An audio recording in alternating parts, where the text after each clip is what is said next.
దేవతలందరూ కూడా శారదావతి యజ్ఞ తపస్సులు అంటే చేపట్టారు గాని మీ యజ్ఞ ఫలితములు తపస్సు ఫలితములు ఎవరికి దారబోస్తారు నారదా మేము శారదామంటున్నాము కోటిగుణేశ్వరులు తపస్సు అంటే పట్టాము కానీ ఈ తపస్సు ప్రతిఫలము ఎవరికి దారబోయాలో మాలో మాకే వాదాలు తలపట్టట్లేదు నారదా. మీలో మీరే గొప్పవారిని విర్రవేగబోతున్నారు కానీ మిమ్మల్ని మెచ్చిన వారు మీకంటే గొప్పవారు ఈ తిరుముడు రాజ్యాల్లో ముగ్గురున్నారయ్యా.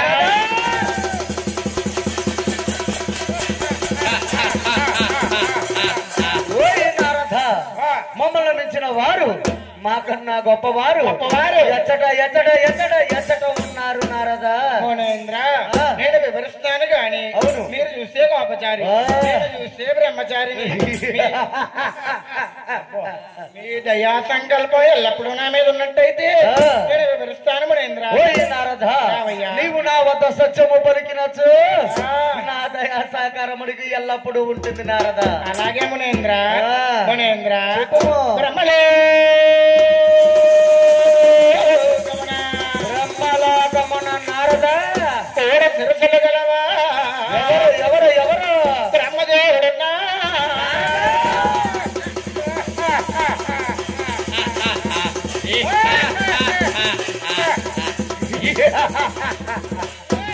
నారదా మమ్మల్ని మించిన వారు మూడు శిరస్సులు గల వారు మానవుల తలరాతల రాసుకునే బ్రహ్మదేవుడు నన్ను మించిన వాడంటావా నారదా. మీకంటే గొప్పవారు మునేంద్ర. ఇంకెవరున్నారు నారదా. మునేంద్ర వైకుంఠపురమున వైకుంఠపురమున నారదా పామునే తన పానుపుగా మార్చుకున్నట్టువా.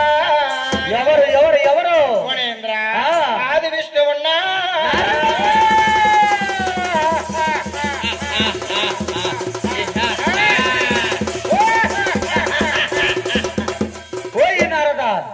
ఇంటిలో స్థానములైనటి వాడు పాములపై పవలించేటువంటి వాడు సిగ్గు లేకుండా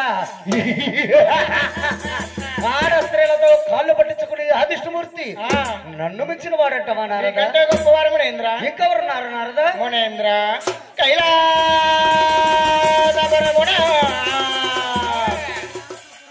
అతడే అర్ధనారీశ్వరుడు అనగా సకమ స్త్రీ రూపము గలవాడు సకమ పురుష రూపము గలవాడు గౌరీ శంకరుడున్నా.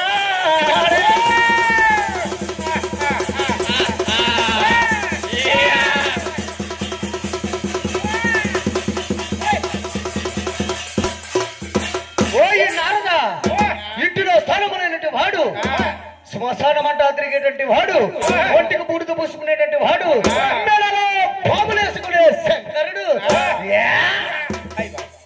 నన్ను మించిన వాడంటావా నారదా. మీకంటే గొప్పవారు మునేంద్ర.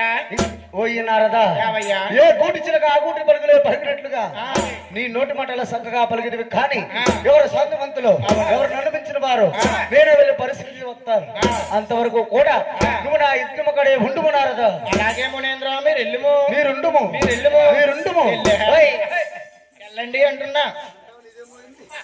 నారాయణ నారాయణ నమో నారాయణ. ఈ యొక్క మునేంద్రుడు వెళుతున్నాడే గాని నా ముగ్గురు తండ్రుల్లో ఏదో ఒక తండ్రి చూడకపోతాడా ఇతని గర్వం మనచకపోతాడా.